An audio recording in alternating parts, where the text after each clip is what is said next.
Assalamu alaikum everyone, this is me Asad Real Estate Wala. Hope you guys are having a wonderful day. तो सुहेल सादी भाई के question है, how to make sure principal amount of client is secure in real estate, what's your thoughts on it. Real estate में सिर्फ दो types की investment होती है, हॉरिजॉन्टल एंड वर्टिकल। आगे मोड्स ऑफ इन्वेस्टमेंट मुख्तलिफ हैं, उसमें रेंटल वैल्यूज और फाइल्स की trading and so on so forth, fractional estate. अब अगर हम बात करें सबसे पहले कि फाइल्स की, बेसिकली इस क्वेश्चन के दो पर्सपेक्टिव हैं, या तो हाई राइज प्रोजेक्ट्स में या वर्टिकल या हॉरिजॉन्टल। हॉरिजॉन्टल में अगर फाइल्स की ट्रेडिंग की बात करें कि अगर आप फाइल्स में इन्वेस्ट करवा रहे हैं अपने क्लाइंट को, तो कैसे इंश्योर करें कि वो आप सिक्योर प्रिंसिपल अमाउंट सिक्योर कर सकते हैं। और सबसे पहली और बेहतरीन चीज किसी भी इन्वेस्टमेंट की होती है कि उसमें प्रिंसिपल अमाउंट सेव हो।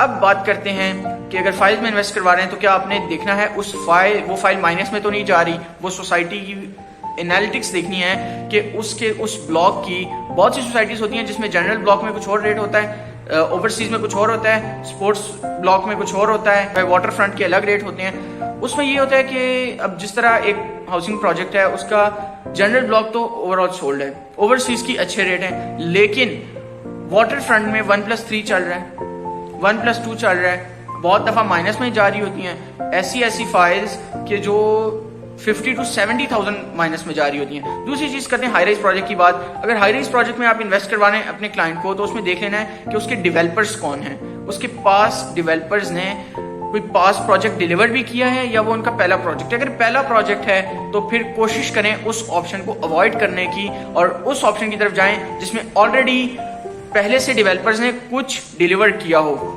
फिर जब डिलीवर भी किया है, फिर भी उसमें आपने ये चीज लाजमी देखनी है कि उन्होंने कितने टाइम में डिलीवर किया है। ये तो नहीं कि 2 साल का कह के उन्होंने 8 साल 10 साल में, क्योंकि ऑलमोस्ट इस्लामाबाद और स्पेशली बहरिया टाउन फेज 4 की अगर मैं बात करूं तो ऐसे प्रोजेक्ट्स हैं जिनका डिलीवरी टाइम 2 साल 3 साल था, लेकिन वो एक्सटेंड होके 6 से 7 साल तक पहुंच गए। मिनिमम 4 से 5 साल तो कहीं भी नहीं गए एक हाई राइज या कमर्शियल प्रोजेक्ट को डिलीवर होने में। ठीक है, तो ये आपने लाजमी बात याद रखनी है। दूसरी चीज अगर बात करें भी कि ये तो होगी, दोनों चीजें आपके सामने आ गई। ठीक है, कि आपने प्रिंसिपल अमाउंट अपने क्लाइंट की कैसे सेव करनी है। दूसरी बात ये है कि अपने क्लाइंट के प्रोडक्ट के ऊपर, इन्वेंट्री के ऊपर लाजमी टाइम लगाएं।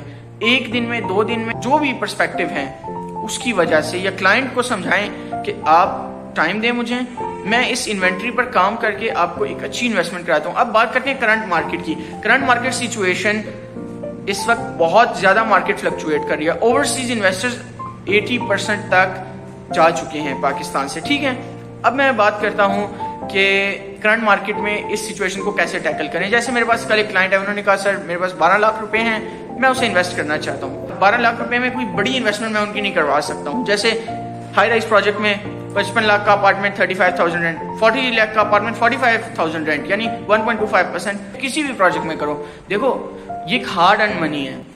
उसने मुझे कहा मैंने 1 साल में फ्लिप करनी है। एक तो लॉन्ग टर्म के लिए अगर रखे तो किसी भी जगह पर उसको हम दिलवा सकते हैं, लेकिन उसे शॉर्ट टर्म के लिए फ्लिप भी करनी है, उसके लिए इस वक्त फाइल्स फिर बेहतरीन है। लेकिन इस वक्त मार्केट फाइल की भी बहुत फ्लक्चुएट कर रही है, फाइल्स भी माइनस में जा रही हैं। तो हमने उसे क्या सजेस्ट किया, मीजान बैंक का हमने अकाउंट्स खुलवाए कि मीजान बैंक में कितने हमें प्रॉफिट देगा बैंक। ठीक है, अगर हम उसकी अमाउंट कहीं पे होल्ड करवा लें। अब हमने जब कैलकुलेट किया टीन्स क्लब अकाउंट, उसके ऊपर फिर हमें प्रॉफिट कैलकुलेट किया तो 10.5% उसको जो है प्रॉफिट मिल रहा था, यानी ऑलमोस्ट उसके 12 लाख के उसे मंथली 10,000।